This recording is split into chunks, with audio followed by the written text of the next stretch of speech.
Hey, what's up, y'all? This is the Mother's House Podcast, and I am Deshaun. What's going on? Peace. This is Corey. What's up, family? What up with my cousin? Chilling, man. Just riding on this high of Black Panther. I mean, cuz I am still, in awe. It was amazing. Right. So many messages. Y'all think we had a lot of Black Panther podcasts before. Y'all have no idea what's about to happen. But we want y'all to, it's about to be like a Black Panther weekend up in here. Right, for real. So y'all just sit back, enjoy the content, especially if you've seen it, because this is right here. Right. This is a spoiler review, so spoiler alert. So if y'all seen the movie, join the conversation. Start talking to us in the comments. We don't have live stream, but you can still talk to us in the comments and we'll answer sometimes. Definitely, big time. Because this conversation is an important conversation that was privy to, as Chadwick Boseman has pointed out, this conversation is privy to the world, but it's specifically a conversation between African Americans and Africans. Right. That we're about to have right now. We're about to engage into that conversation. So let's have that dialogue. So, man, the movie, the moment, right, the evolution, the overstanding, the understanding, right, the Michael B. Jordan. The Michael B. Jordan versus King, Eric Killmonger and T'Challa. Right. So, this is the first part of our spoiler breakdown. We're doing a breakdown on different aspects from the movie. Spoiler. Yep. So, I'm going to let you go ahead and lead this one. Okay. I think the biggest message and the most obvious message in the movie is the whole African Americans versus African thing. Michael B. Jordan is African American. Everybody else, of course, is African. Basically, he's kind of avenging his father being killed by the old king, T'Challa's dad. So it's like, yeah. So it's like he has this animosity, and I guess it's supposed to symbolize us African Americans. I guess maybe we have some animosity towards Africans because we feel like, they're not loyal to us. We feel like they mistreat us, and that's in the movie too. We feel like they look down upon us. We feel like they left us, far as the whole... That's literally what happened to... Right, and that's literally what happened. In what his name? N'Jala. I think his name is N'Jala. His Wakandan name is N'Jala. That's Michael B. Jordan's name. Right. Spoiler. So yeah, at this point, if y'all listening, it's like y'all either want to just be spoiled or y'all already seen the movie and y'all just joining the conversation. More than likely, y'all already seen the movie and we are here. But if not, that's your fault. And we ain't gonna keep saying spoiler no damn more. So Michael B. Jordan character, father is played by Njobu. Right. Njobu is King T'Challa's brother. Right. And King T'Challa brother has went to as a war dog, as a spy, to be in America. See what's going on over there. This take place in 1992 when you first doing the straight out of Compton. Straight out of Compton. Like, that's how the movie opened up. It's opened up like a straight out of Compton situation. See little kid playing on the basketball court. They were in Oakland. So California. Shout out to the Bay Area. So Ryan Coogler put his stamp on there. He was like, "Yo, I gotta represent Oakland." So he's from the Bay. Yeah, that's where he's from. So they start off there, and they look like they about to go sell some drugs or guns or something. Right. I think everybody, when it first came on, we kind of was like, "What is going on?" Right. What's happening? And then the door of Elijah came through the door, and then they did a little something, and Black Panther just popped up. Right. And what happened was, and I think a really important part is also when Michael B. Jordan's dad in the movie said that, we could help these other melanated people in the world. They can't fend for themselves. Back home in Wakanda, Africa, we have vibranium, and we can use this to help them be great and help them flourish and help them, not be oppressed. And I think that kind of symbolized how. Now, to me, this is when it switched. I think that's more America, because I think a lot of people feel like America could be Black Americans. You know, I think melanated people all across the globe look up to Black Americans. It's probably because of the celebrity factor, but also just because we are who we are. So I think that kind of symbolized that a lot of people think that we should build, you know, me and Corey had this conversation all the time. We should be building bridges and relationships with, you know, Africa as well as Black people in South America, Australia, all over the place. He feels like, and a lot of people feel like we should reach out more and build that bridge and tighten that bond and cultivate that relationship a lot more. And that's I think got places like Ghana, right, you know, reaching out to African Americans to come over, you know what I'm saying? Let's build on businesses and stuff like that. Let's go ahead, continue on with your point. And I think a lot of Africans, I don't want to, but I'm going to. I think a lot of Africans, and I think this is symbolized in the movie too, I feel like there is a bit of elitism, you know, because I feel like it's kind of like, because throughout the movie they kept saying, you know, why would we help other people? Like, why would we? They're outsiders. Yeah, they're outsiders. They call Michael B. Jordan an outsider.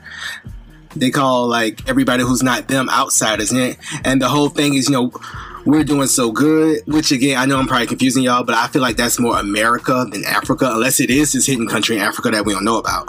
But the whole thing is like, you know, we're doing so good. Why would we help those other people? Or it could be pre-Africa, when Africa was, you know, doing a lot better. It could be that too. This is what I've seen within the movie. I've seen within that. I've seen the resources, the rich resources within the continent of Africa. I saw the cultural acceptance of who they are and appreciation of knowing where their ancestors lay and where their ancestors from. I think that's something, in the frustration of that is for Michael B. Jordan representing the African American. Right. You know what I'm saying? Like, you know, I think that's one aspect. Then the aspect of them having the actual resources and using these resources to enhance their technology and everything else is supposed to represent not only just really just African Americans and how we adapt and use technology and use our resources that we have to do great things, even to make this damn great movie. You know what I'm saying? Mm-hmm. I see that, you know, the conflict between the conversation right here is the trying to mend that separation between the African American with his heritage, with ancestry to Africa, and longing for that connection. Because when I see Michael B. Jordan, he seemed like a young man that, you know, Eric Killmonger. Let's put in context of the movie. So Eric Killmonger, I see him as a man that was, you know, his father was murdered by his own brother. Right. His mother, we don't really know what happened to her, but we can pretty much guess because they were talking about drug addiction and she probably fell victim to the system. Do you think Michael B. Jordan represents post-traumatic slave syndrome? It very much so. And do you think anger and frustration and rage of it? Exactly. That's exactly what it was. It was post-traumatic slave syndrome. What Michael B. Jordan was suffering from. Eric Killmonger was suffering from. He comes from a sad place. You get what I'm saying? And then seeing this. The spiritually starvation of black people across the globe, he represents that. It's not even just, you know, just African Americans. I think that's across the globe. Right. Black people are hurting everywhere. He represents that in its nutshell. Where you got to keep in mind, Wakanda is a nation that's never been colonized. Mm-hmm. You know what I'm saying? And never had no, and they did it so slick, by painting that they come from a poor country. So before you even get to Wakanda, everything looked like they just like farmers. Right. It looked like quote unquote third world country. Yeah, but when the veil is unveiled, yeah, it's like this super futuristic country. It's a utopia. It's Afrofuturism in a nutshell. Right. It's like, but you know what? It's just crazy because it almost made me feel some type of way to see them kind of be like, he an outsider. Like, and for them to kind of like, did he just call me a nigga? Right. And it was just kind of like, because I feel like with your Pan-African stuff, I feel like a lot of African Americans were more so than Africans that I run into have more of a global melanated people thing going on. And I feel like Africans are more so to their tribe. Yes, I think that's the way they brought up. It's because you know where your ancestors lay. Where African Americans, we've been separated. We going based off of books and right. history documents and looking at statues and stuff. We don't really have a real connection to those things to the point where we'd be like, I know my ancestors built that. We know it, but we don't know it. You well, also to kind of to do a little bit of a foreshadow of a conversation we may have later. Maybe it's because our ancestors are American, and maybe it's because we are where we from. Maybe it may be that. So I don't know if y'all know this or not, or heard this or not, but the latest buzz in the conscious circles is that African Americans aren't really from Africa, they're really American. So y'all sit there, eat that pill, do some Googling, and we'll come back to it later. But go ahead. And just give my precursor, when we do have that conversation, I don't agree with that, but do what you will, bite that pill, and do some research so you can either correct me or him, or we can just build on that. You dig what I'm saying? Mm-hmm. But I think that the whole situation, when enslavement happened, and I think another thing they touched on in the movie. And then I'm gonna touch on something that Ryan Coogler said as well. But another thing that touches me in the movie is when Eric Killmonger, right before he pretty much ended his own life. Well, he ain't ended his life; he got killed by T'Challa. But he says something that was like I was like, damn. He was like, instead of saving my life, just burying me in the ocean with my ancestors who jumped off the boats. Who rather die than be in chains. Right. You dig what I'm saying? And that's telling the Trail of Tears, basically the Ma'afa, the middle passage. Yes, the passage. So that whole feeling of pain and suffering and resilience to be felt like captivity. And that's another thing. He'd rather die than be in prison. And where in America we have millions and millions of brothers and sisters in jail to this day, more incarcerated than slavery. You know what I mean? Right. I liked when he was talking to when Michael B. Jordan or Eric Killmonger, just to like stay in character, when he was talking to his dad, and his dad was like, "You can't go back to work. Like they won't accept you." It's almost like telling African Americans, "Y'all can't go back to Africa. They not gonna accept y'all. Like why would y'all go back there?" And this the thing. That's the thing that struck a nerve in a lot of people who can relate to that character, because that's how they feel. A lot of black folks, and we got to be honest, a lot of black folks, even the people who will say, African Americans ain't African, or people who say, Africans ain't, we're not of this tribe, we're not of this tribe, we're not one tribe. You know what I'm saying? We're all different tribes all across the continent, all across the globe, right? We're all different ethnically, uniquely, all this different thing. Some people will say we the lost culture, us African Americans over here, or the lost tribe. But you know what? Yeah. Ooh, when Michael B. Jordan was like, maybe we not lost, maybe home is lost. And I feel like that almost symbolizes African Americans ain't African, because it's like, maybe we not lost, maybe we just don't know that we already home. You see what I'm saying? Like, I don't know. That was a good part.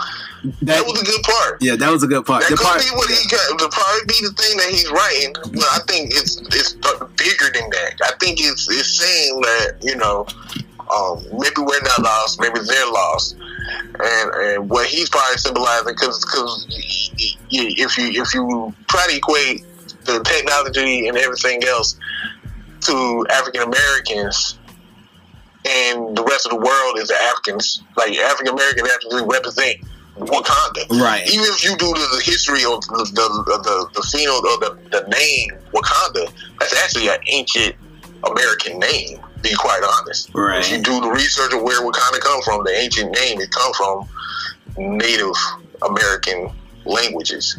You know what I'm saying? So, strip it all down, Wakanda probably actually is American, Black African Americans. We're supposed to represent Wakanda. Right. With the rest of the world, where Michael B. Jordan, even though he's in Oakland, California, that represent, you know what I'm saying, everyone else in all this chaos. So being lost is like a theme in the movie, basically. So the whole thing is like, maybe if Michael B. Jordan, when he said that, you know, maybe they're lost, we're not lost. And that's another thing that what I love about what they did with Michael B. Jordan character and T'Challa character and how they came to clash. I love that T'Challa saw him as, you know, right, as his fam, yeah, as his family. Like, but that's my cousin. Eventually, he did. Huh? I said eventually he did. It's like I think he did. I think he did when he first saw that damn ring. He was like, hold on, why the fuck he got on the family ring? What happened to my uncle? Right. You know what I'm saying? He recognized, hey, that's my fam. But then he killed some people. He's like, fuck that, fam got to go. Right. Exactly.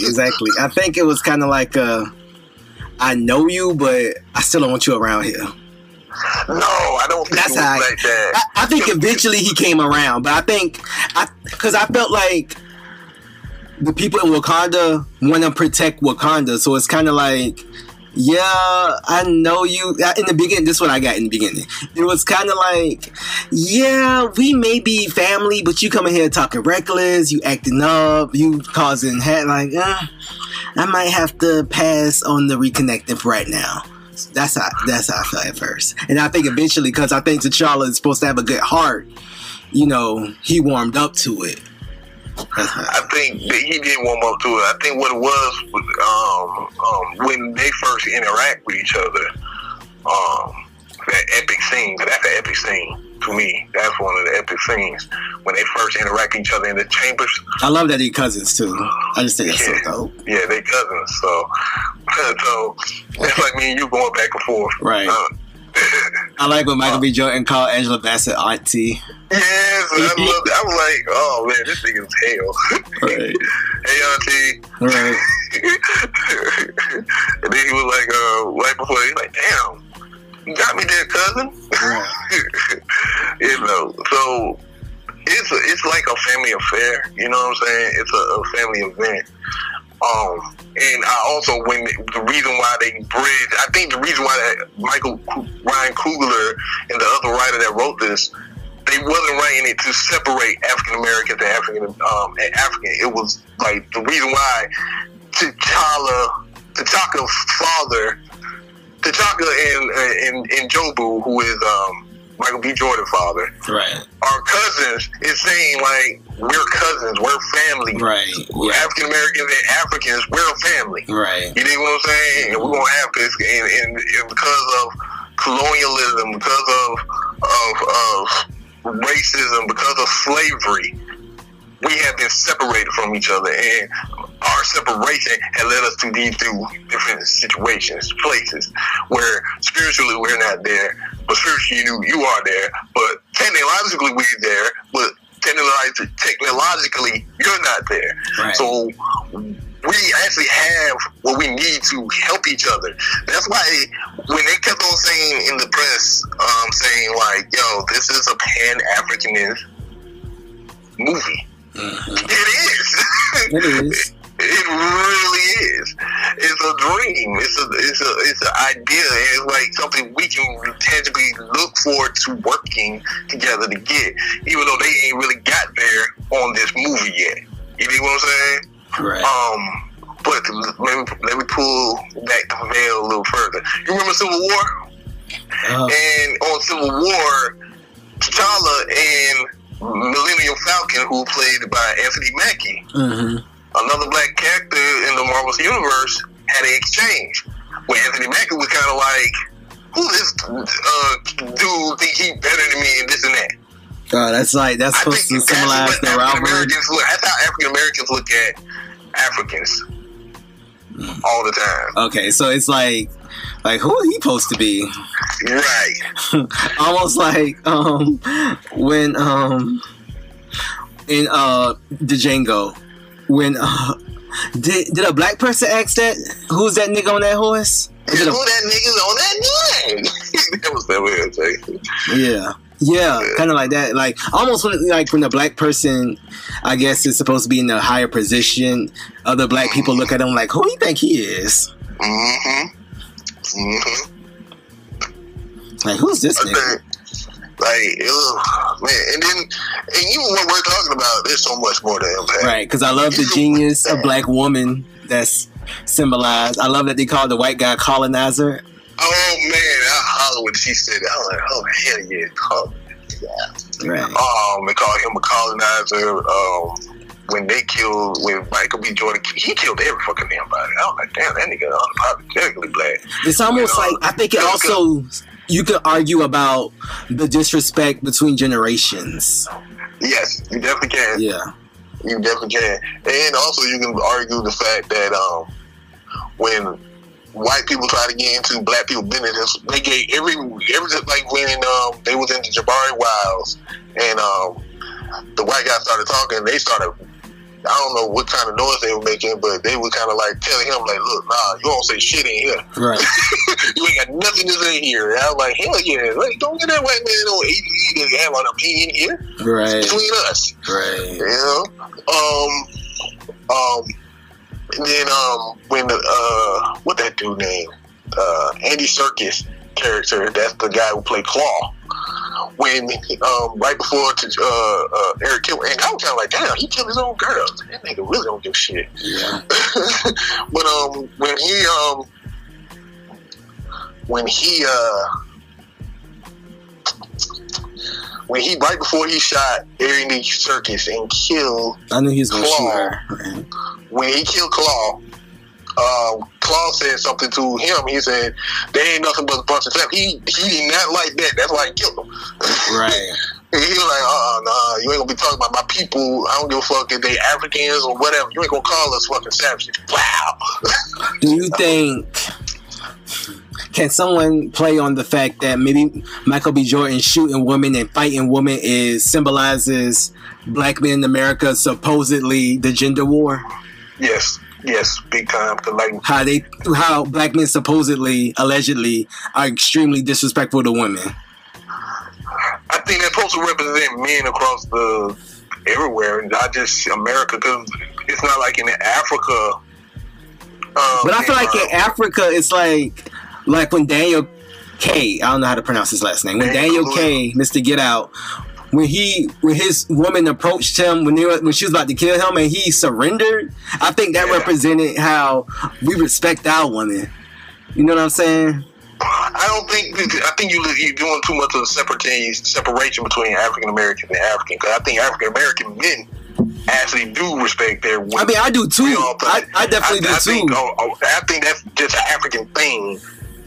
From Africa to African Americans, if you believe you're African and just Americans in America or whatever, I think that's just black people think we respect women like that. Right, but I think the movie was trying to symbolize. Yeah, I think the movie kind of symbolized. That's what I got from the movie. Okay, well, what I got from that scene, because that scene does say something. I don't see, when I see, you know, the Wakandan man kneeling and backing down to the Wakandan woman, I don't see that he was different from me. You dig what I'm saying? Right. Because this is the thing, I was listening to Ryan Coogler talking about his experience in Africa. When he went to Africa, when he went to South Africa, he went from South Africa to, he went somewhere called Waterloo Mountains or something like that, and he said he's kind of shaped up like Wakanda. It's like a closed off area with one of the last places in Africa to get colonized because they couldn't get around the terrain. They couldn't get around that damn mountain, and they got a village inside the mountain, and it's very poor. So it could be Wakanda. Nobody really know about it. You know, and he was talking about how he went there and he was like this, you know, kicking with the locals, and he was like, the locals like kind of just there, doing the same damn thing we do here. You know how a lot of brothers, you know, you go to a family reunion, and all the young folks is either out front, the young black males, we're either out front, and you know how we do, we're either out front, in the back, or somewhere off in the cut, just all kicking it. The elders, they inside, because they trying to keep cool. The mothers are cooking, you know what I'm saying? The children is out front playing. In Africa, they got this thing where, in a lot of different African, all across the continent, they do this. They do the same damn thing. They just call it something different. You know what I'm saying? Right. And the reason why they have the kids out front playing, because the little kids usually be out front playing, they get old grown folks, the middle or age of grown folks in the back kicking it, and the mothers inside. The reason why the kids are out front, so when enemy people come through, like, or not even enemy, or other people come through, they can see, oh, that's a blessed family right there. You know what I'm saying? That's a well knitted family right there. That's the reason why they do it. But in America, when you see a group of black men or kids lingering somewhere, they loitering, they causing a ruckus, they back there a gang. That's not the case. That's the connection between Africa and African Americans, you know, that he experienced, and that's what he kind of touched on within this film. I don't think that what they're trying to do is say African Americans act like this, Africans act like that. I think what they're saying, we're all the same. You know what I'm saying? Even when, if you look at the movie, you got to the point where he's in the chamber with T'Challa, and he was like, "Yo, go ahead, take him back." And they trying to rush him out of there, and he wasn't. Michael B. Jordan told him, "You know who I am. Tell him who I am. Then tell him my name." And T'Challa just wouldn't, and so one of the other tribesmen like, "So what the hell is your name?" And he ended up speaking in Wakanda. That's supposed to symbolize like we're the same damn people, bro. Right. You know what I'm saying? You know, I think with art, period, with movies, I realize that a person is telling a story and trying to say something, but I also feel like a lot of other things are being said through that person as well. Oh yeah, big so. Yeah. I mean, it's not one sided. Right. I think so, even if he meant it in that way, it could be taken and dissected right. to So different interpretations. That's the reason why the Bible is what it is to this day. Right. You know what I'm saying? A lot of different things, and things can be misused than what it originally is. Right. Or it can be reused to what you want it to be to empower yourself. Right. You know what I'm saying? You know, ancestors in the universe speak through people, because that's why I think artists are really important, because you say so many different things without saying so many different things. You know what I'm saying? You can say the sky is blue, and that can mean a million different things, and that's what I feel like, especially with this movie. I think it's saying so much at one time. That's why we got to see it again. And again. Right, we gotta see it again, and we're gonna come back. We're gonna unpack. We got to unpack because the family dynamic within this. We gotta unpack. Even though we touched on it on here, but we can come back to it. We probably even come back to this because this is so heavy. Like we got so much. There's so much content within this 2-hour film, 2-hour and 30-minute film. We got to unpack the women and their agency within Wakanda and how that represented. And Deshaun, let me ask you this. Mm-hmm. The image of Wakanda and how they are, the people there, right? How they presented the people of Wakanda. Right. You know, we just say that's supposed to be Africans, that's supposed to be African American. We do all that. Were you like, let me ask you this, would you want to be in Wakanda? Yeah, looks amazing. Okay, do you think there's a way where we can get there? I don't know. I think this movie is fantasy. It is fantasy. Yeah. It is a fantasy. I think we can get there, or at least work to try. I think, one, if I'm looking at my family and how we already treat our the ladies and the women revere, like grandmama, mama, auntie, sister, cousin, any of the women in our family had something to say, we shut the hell up and let them talk. Cause they gonna talk, either they gonna talk over you or they gonna talk you down. You know what I mean? So, you know, they always have a place within our family. That's just how we kind of raised, and I think a lot of black people are raised like that. Same way these women are shown on Wakanda. Like, right. They don't necessarily get along, but they get along. They even though they don't agree on everything, but they still have revere and respect for one another. Right. And the men has revere and respect for the women, and they not held back or pigeonholed. You know.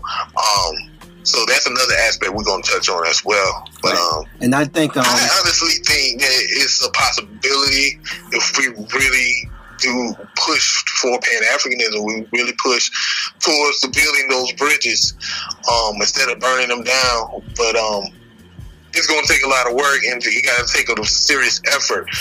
And that's a pipe dream. That's a dream. You know what I'm saying? Like Martin Luther King had a dream. That's my dream, right? Right, and it takes work on both sides. But what I want what I also want to say is what you were saying about black women and how most black men are raised to you know, respect black women. I think that is the case for America, but I think the image of the black man is a different story. So I think they were more so playing on the image of a black man, because I think a lot of people, you know, from the toxic masculinity thing to, you know, people taking, you know, for lack of better examples, music in some ways, it kind of makes the black man looks like, you know, media, you know, and I think they played on that. I wasn't saying that, you know, this is how black man is, and that's how black American men, you know, I wasn't saying that. Yeah, I know what you mean. Right. I think they were playing on that too. That's why when I saw what Michael B. Jordan represent, I'm not saying he represented, like Eric Killmonger represented the upstanding nature of a black man. Right. You know what I'm saying? He wasn't the epitome. Yeah. You know, just like Charlie didn't represent the epitome of a black man neither. Right. I think that, you know, when you look at Eric Killmonger, when like he choked out a grown old woman. Right. I'm like, goddamn.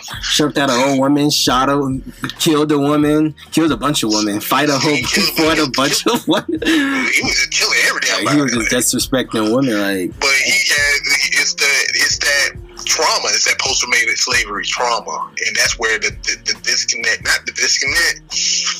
It's white. That's when colonial influence had created this rage. You know what I'm saying? If you leave a child, abandon a child, because that's basically what happened to him. He was abandoned into within a city, within a mad city. I love that they used Kendrick Mad City in this. I was like, damn, that's Mad City. That's fucking how they did that. If you leave a child in a mad city, you leave a child in poverty. You know what I'm saying? In a poverty-infested area, or not saying Oakland is poverty-infested, but saying that you leave them in a place where you have a safe haven, where you have a utopia of sorts, and resources. You leave a child outside of that, it's going to create anger. It's going to create animosity. I think also, if we go back, a lot of Americans feel abandoned by Africa. We've been enslaved over here for centuries, for about 500 years going to, right? And if you look at it like this, African Americans feel like, why y'all left us out here? Y'all know we ain't seen not one boat, nothing trying to come and help us. But we got to also understand they were getting colonized while, you know, and in the midst of inner fighting with each other. And I think when you saw the fighting between the border tribe and the Dora Milaje, which all of them were strong. The Dora Milaje was a fierce group of women. when you saw that supposed to be the infighting between the African nations, between the tribes, and that's what caused the conflict. That would cause them to be able to infiltrate, you know, Wakanda, or infiltrate Africa and separate and start taking the resources. And that's why T'Challa, his presence, him being a king and him being that type of leader that he is, and the people being where they're from, supposed to represent, like, it's bigger than any minor disputes that we have or anything, that we can come together and build something remarkable and keep building for generations to come, you know. And man, this movie is great. It was a great movie. Right, and we'll have more to come. Yeah. Right. Yeah, man. But y'all believe, this conversation, don't let the conversation die. If you definitely saw the movie, you listen up to this point, comment below. Let's build there. You can go spoiler free. Give us your opinions, your thoughts. And you got any questions you want the people kind of think of when they doing these comments, cuz? Just tell us what y'all think about the movie, as well as what y'all think about our conversation. Right. Yeah. So, right. Say how you feel. See how you feel. See where your head's at. You know. Until next time, family. Thank y'all for listening. Peace. I will not raise my daughter differently than my mother raised me. The rearing I got from my mother, words cannot express. I could live in any time, I could live in any country, I could live on any planet, and I would be fine. What was the key? What did your mother know? What truth was coming through your mother that's going to come through you to your daughter? My mother gave us aphorisms to learn as children. And the one that there are two that stand out foremost in my mind. One is, the inner reality creates the outer form.